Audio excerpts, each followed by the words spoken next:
I'm sitting here with Denise Garlick, State Representative for Massachusetts' 13th Norfolk District, which contains Needham. Representative Garlick was first elected back in 2010 and won her 5th term last November. Even before her time on Beacon Hill, Garlick worked as a registered nurse and was very active in the Needham town government. Welcome, Representative Garlick. Thank you. Glad to be here. Good.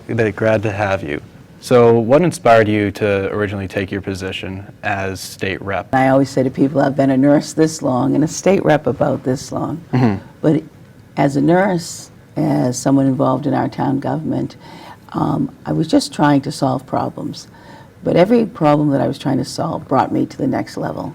So I was a working direct care nurse on a major issue and became active in my state nursing association, became the president. Came home to Needham and ran for our Board of Health and became the chair working on a major issue related to suicide prevention. Then ran for the Board of Selectmen where we were making decisions about where resources would be, and was a leading advocate for the new senior center, and then realized there was a strain on the town from state government. So every step just trying to solve problems along the way. Have long been dedicated to issues of social justice, broad spectrum social justice and intersectional equality. But I thought I would be doing it from a different angle. I went to law school to learn to use the law as a tool for social change. And eventually over time I realized I was spending a lot of time thinking about how to fit square pegs into round holes, and I wanted to shift and start thinking about how to change the shape of the whole. So I became a law professor, and I did a lot of thinking about how to change the shape of the whole, but I couldn't really do very much to actually implement any of that thinking or any of the great thinking that many of my colleagues were doing. And so here we are. Yeah. And I'm really excited. I just hit the 100-day mark in office, and we've had tremendous accomplishments and successes already just in the first 100 days. A lot of people understand what it takes and what goes on generally in a big campaign, but I don't think they really understand how that's scaled down into a small campaign. What big differences, like what kind of things surprised you, or what do you think would be most surprising to viewers about running and getting introduced to the State House? Generally speaking, people know who the governor is, for example. Right. And generally speaking, people know about Congress, right? The Senate and the House at the federal level. I definitely got asked on the campaign, oh, are you running against Elizabeth Warren? And I said, no, she's your federal U.S. senator, and I'm running for your state senator. So there's a little bit of education, voter education that happens there. But otherwise, there's just a difference in scale, right? I have fewer staff, but also fewer voters and fewer doors to knock on, and fewer people, because I have 1 out of 40 Senate districts in the state, and someone like Elizabeth Warren or Ed Markey represents the entirety of the state. People don't understand how powerful their own vote is and why that vote matters. And so in a primary that happens at the end of the summer, trying to help people to see that they are needed and their vote matters and it's going to count. I think that's the most important thing. I don't think it's so much that people don't understand what they're voting for. I think it's that they don't understand how important it is that they're voting. My campaign started with me and many conversations with my family, particularly my spouse, but the actual work of the campaign started sitting at my dining room table with a member of my staff and having a conversation about what this was really going to look like. And then we hired another staff, and then we got some volunteers, and then eventually this whole groundswell of support came, and that was amazing to me. At the beginning I thought, how are we ever going to do this? How are we going to reach 50,000 people? And amazingly, that happened. People heard about me and heard about my message and heard about what I wanted to accomplish in office, and how I wanted to really meaningfully engage in supporting and improving lives in our district, and people came out for that, and that's amazing. Yeah, and with that, like, it kind of came in so quickly. Was there a, oh my God, I actually might win, like this is, like, it might, and then following that, like, oh my God, I'm going to win moment? That is a great question. So you might remember I had a pretty competitive primary. Right. We felt pretty good about the primary, but certainly nervous. All politicians either run scared or run unopposed. So you never know what the outcome is going to be until all the votes are counted. We felt really great coming out of a pretty big primary win. I won the primary with over 50% of the vote, even in a three-way race. Going into the general, as you said, my predecessor was a longtime incumbent. This race really could have gone either way. We worked incredibly hard. And we knew it was a big uphill battle. We definitely felt good. I know we left everything we possibly could in the field. We, at the very end, figured out some ways to do some extra outreach and make sure we did some extra canvassing on doors and extra focus on particular areas of the district to make sure we were really reaching people. But going into election night, I don't think any of us knew what the outcome would be. But we knew strategically, there were sort of pockets of votes, for example, that very often went very heavily for whomever the Republican was. And when we learned, for example, that I had won a precinct in North Attleboro, that I had won as the Democrat, one of the precincts in North Attleboro, that was pretty early on in election night, and I thought, we might actually win. Oh my, we might actually win. And then around 11 o'clock rolled around, and it was starting to get pretty late, and we had all the numbers in, with the exception of one of my 12 municipalities. Right. And we had to wait quite a long time, but we all knew that we had worked really, really hard in that one place, and so we were pretty confident at that point. I was at least pretty confident at that point that that we were going to have it. We were going to have a victory, but we didn't know, mathematically it was still possible for it to go either way. As a nurse working at the bedside in direct care, made a major difference in my understanding of health care and how we operationalize it. So in the legislature, I have now served on every one of our major healthcare committees, which includes the Joint Committee on Public Health, Healthcare Financing, Mental Health and Substance Use and Recovery. I'm presently the Vice Chair of Ways and Means, where all bills come into the Committee on Ways and Means. I think that being able to have that kind of direct care experience with patients and families, and then coupling that with my time in town government, knowing 2 terms on our Board of Health, knowing the health issues that we deal with in the town of Needham and how we deal with them too, and then being able to say, so if we develop a public policy that makes sense to me as a nurse in terms of patient needs and family needs, also makes sense in how we can actually make it happen. So I think the time in town government is probably some of the most valuable time that I have spent in helping prepare me to be a state representative.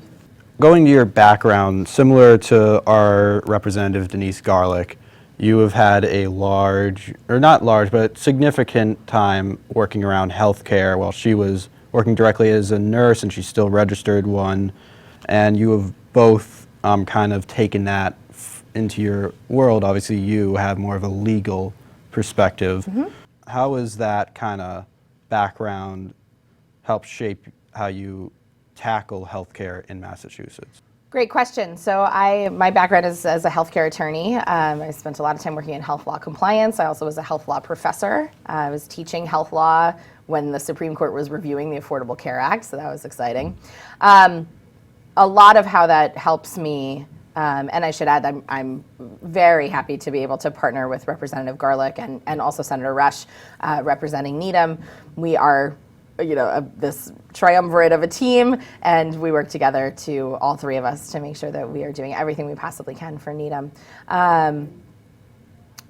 The way my particular health law background factors in, I am I sit on the committee, the Joint Committee on Public Health, and as I look at bills and review bills, and not just the bills that are sitting in front of the committee that I sit on, but also other bills. For example, just recently there was a hearing on pharmaceutical pricing and transparency in pharmaceutical pricing. As I look at those bills, I'm bringing all of that past experience in my work to bear on those bills. I'm also the vice chair of the Joint Committee on Elder Affairs, and a lot of those bills also pertain to healthcare and understanding sort of the nuances between health law and healthcare compliance and the relationships between the federal government and the state government, and frankly local governments as well, because we have all local boards of health, as well as the interplay between health law and healthcare delivery. Having represented a number of healthcare providers when I was working in the private sector, I think really helped me dig into those bills and figure out what sorts of questions we need to be asking and figuring out where to go to get those answers. While you do have a staff, it might not be as extensive as congressmen out in Washington have, where they have these big staffs who can research everything and inform them. And when it comes to when you have to learn about stuff where you might not be as experienced as healthcare, how is that, like, what process do you take, or how hard? So Brian, I think that's probably one of the best questions anyone has ever asked me, because there is no way that one person is an expert in all subjects. You know, in front of the legislature today are over 6,700 bills. So I would never pretend that I was an expert in all of those. So what I do is, on the subjects that I understand well, I try and share information with my colleagues. And on the subjects that I am learning on, I really listen and I learn, and then I take on a subject and lean in, and then on many of those subjects I've now been able to lead. I want to give you an example of that. So the example is energy and the environment. So I come into the legislature with this terrific background in healthcare, right? Both in leadership roles and direct care, right? But what matters to my district a whole lot is energy and the environment. So in our town, we have people with such expertise who are running Green Needham, who are part of the Interfaith Environmental Justice group, who are part of Temple Beth Shalom's environmental group. And I meet with them and I learn from them all the time. And then I back that up with my own homework with my staff. And I've been able to take on that new subject area and be able to serve people in something that isn't my expertise, but I'm working to make it my expertise. Many people are still ignorant to, like, the details of state reps, state senate, and have you seen that in your time, since you've had quite a few elections you've had to go through, and have you seen any changes in people's knowledge of it? I would make the case to you that one of the things voters may not realize is one of the most important votes they cast is for the Board of Selectmen in town, right? That's our day-to-day life, the quality of our life in our town. Then the next position, the first link from the town to the state, is the state representative. And I represent 40,000 people. And you had said that I represent Needham. I also represent Dover and half of Medfield. And then the next step to that is the state senator, and then we get into statewide offices. So I think one of those important things is being as close to the people, being able to be in contact as often as I can, and to be part of the things that matter in this community, whether we're talking about the Charles River Center's Gala fundraiser, the Needham Exchange Club, the Women's Club, and the Dancing with the Stars. Those things are part of who we are as a community, and I want very much to be part of that. The second piece of that is that if you asked me what was the most important thing about running for an election, it would be that people don't understand how powerful their own vote is and why that vote matters. And so in a primary that happens at the end of the summer, you know, trying to help people to see that they are needed and their vote matters and it's going to count. I think that's the most important thing. I don't think it's so much that people don't understand what they're voting for. I think it's that they don't understand how important it is that they're voting. So what parts of your job do you think people misunderstand the most or just don't realize about? And what parts maybe did you even were surprised to learn about? Really, there's just kind of a general lack of understanding, not among everyone, but among some people, that about the various different levels of government, right? Federal, state, and local.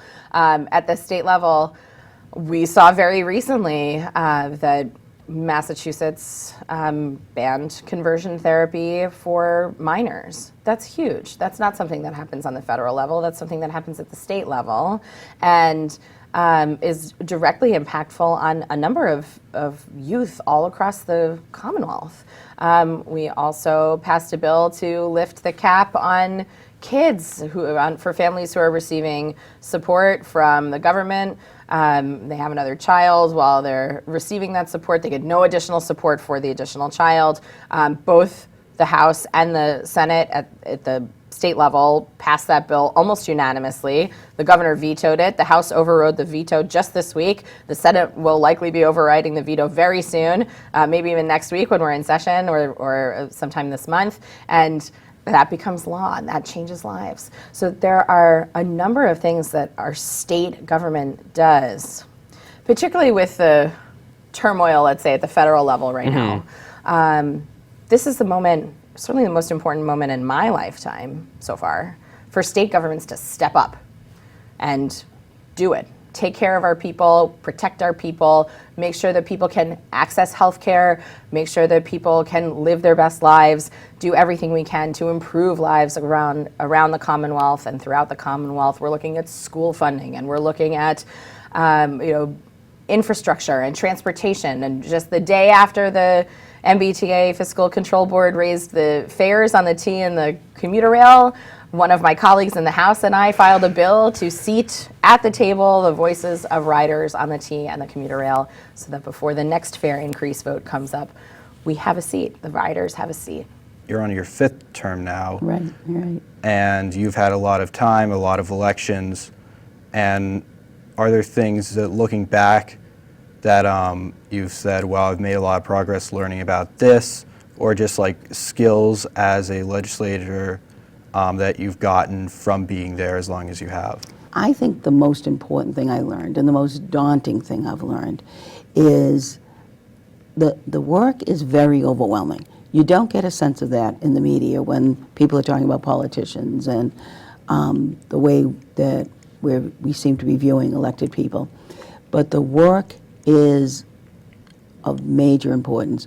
When you're developing public policy, right, I'm representing 40,000 people. I'm developing public policy for 6 million people in Massachusetts. Massachusetts is leading the nation in healthcare and our public policy, in life sciences, in the way we serve our veterans when they return home to Massachusetts. We're number 1 in public education in the country. We've got a lot of work to do, but we're number 1 in public education in the country. And I'm confident that when we get through this session and bring out the new education bill, that we will be firm in our leadership in this country. Other states are looking to us. That opioid bill, we are leading the nation in how to deal with substance use. And I think that's the message I want people to know most of all, is that this work is hard. There's tremendous responsibility in it. To do it well makes a difference in the quality of people's lives on a day-to-day basis. And Massachusetts, in a time when the country is in turmoil and there is gridlock at the federal level, Massachusetts is leading every single day. In the time before you were even considering doing this job, like, how did you view what's now your position? Did you have like any not stigmas, but kind of like assumptions about it? I didn't have the kind of appreciation that I now have for just how hard it is to do all of the different parts of this job. There are so many different parts, and so many different people, and so many different conversations, and so many different relationships that you build, all while working on supporting all the good work in the district and lifting people up in the district, and also working on policy, and also developing bills, and also serving as a connector for people in the district and other advocacy groups that are working on social justice problems, and the federal government and your state partners, and there are all sorts of different, it's like this very intricate web, and doing all of those things and doing them well is really challenging and takes a lot of time and a lot of effort, and I often wish I had sort of the ability to clone myself so I could be in 4 different places at the same time, but I haven't quite figured that out yet. I've heard people say, for example, well, we already have, in like congressional versions, we have a representative, but then a senator for the whole state. So why do we need a state senator when they're covering maybe a little bit larger area, but it doesn't feel like it? I've heard people say, like, it feels weird to just have something that seems the exact same. What do you think? There are 160 members of the state House of Representatives, and each of them, at least until the next census rolls out next year in 2020, represents roughly 40,000 people. There are only 40 state senators, and so that's a big difference, 160 people to 40. So, and each of us in the Senate represent 4 times as many people, 160,000 people. So our districts are much larger, which inherently means we have many of us have a sort of more diverse set of viewpoints that we represent, and a more diverse set of needs that we represent, different kinds of communities.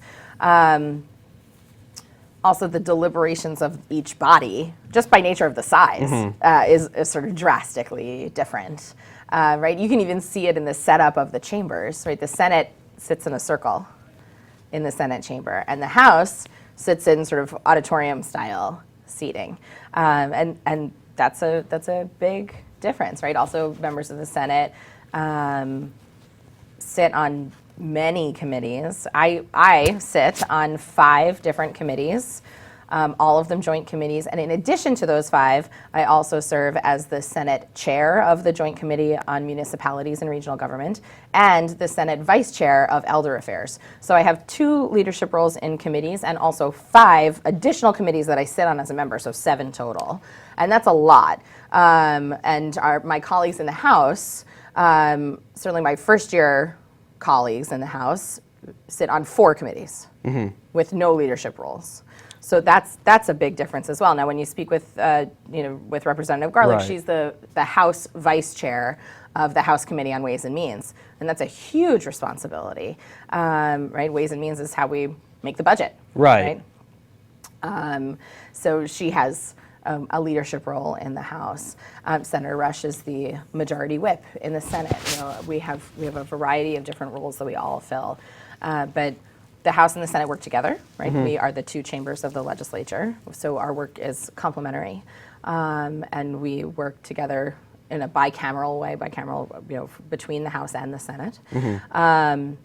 But it was sort of the way each body functions, by virtue of just sheer volume of people, is inherently a bit different. Do you think, in general, with the state level, while it might not be universal everywhere, do you think an advantage of that smaller level is not the same level of ego, and not the same, like, that you might get of, like, the people who are going to win a representative election might not get the same ego boost as someone winning on a national level? Right.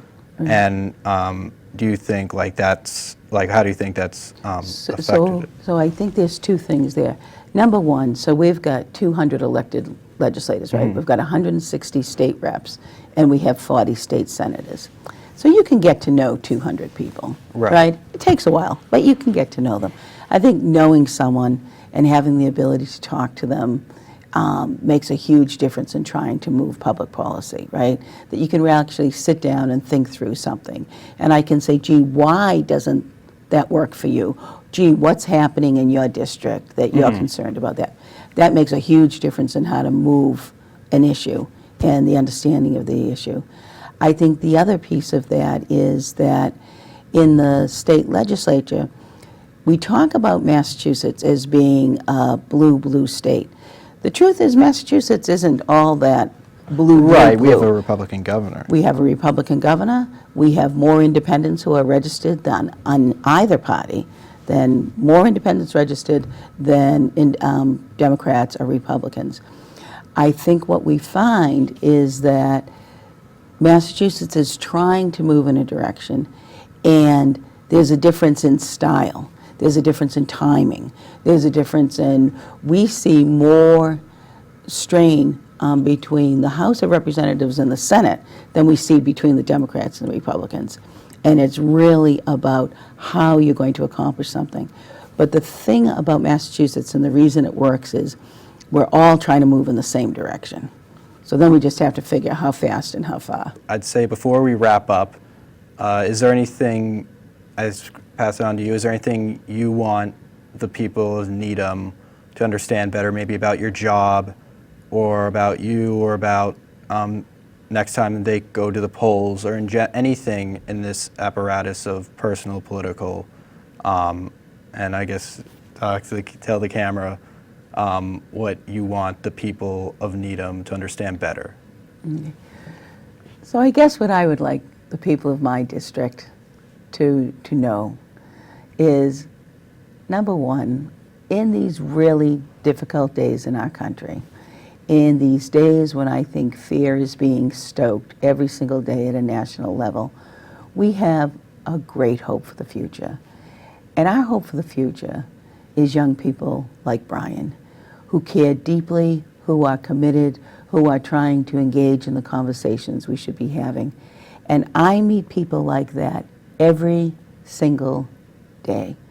And I know that when I do my work as your state representative, it's the issues and concerns of my district that I carry in my heart. It's those values that I try and reflect. And I believe with all my heart, there's not a morning that I wake up that I'm not worried for my country. And there's not a night I go to bed and put my head on the pillow that I'm not grateful that I live in Massachusetts. So I believe we have to keep the faith. We have to keep talking to each other. We have to really listen to each other. And we have to believe in the future and keep moving forward. And I trust that Massachusetts will lead in all of those efforts. The job has many different facets, and we do our best to cover every single one of those facets. And I guess I really want people to know that my team and I are here for all of you, and we are really deeply dedicated to serving this community, to lifting up all of the communities in our district, while simultaneously advancing policy goals that we have filed and also that many of my colleagues have filed to improve lives both in our district and throughout the Commonwealth. So I hope that people will continue to reach out, and please know that our doors are virtual or physical are always open. Okay. And I think that's going to wrap things up. Senator Roush, I have to thank you so much for your time today. I think we've all learned a lot about a vital but misunderstood position in the government and who represents us Needhamites in Beacon Hill. Thank you for coming. Thanks for having me. No problem. Well, Representative Garlick, I have to thank you so much for coming today. My pleasure. What a pleasure to meet you. Yeah, I've learned Brian. so much, and I think the people of Needham have learned a lot too. Thank you for coming. My pleasure, my pleasure.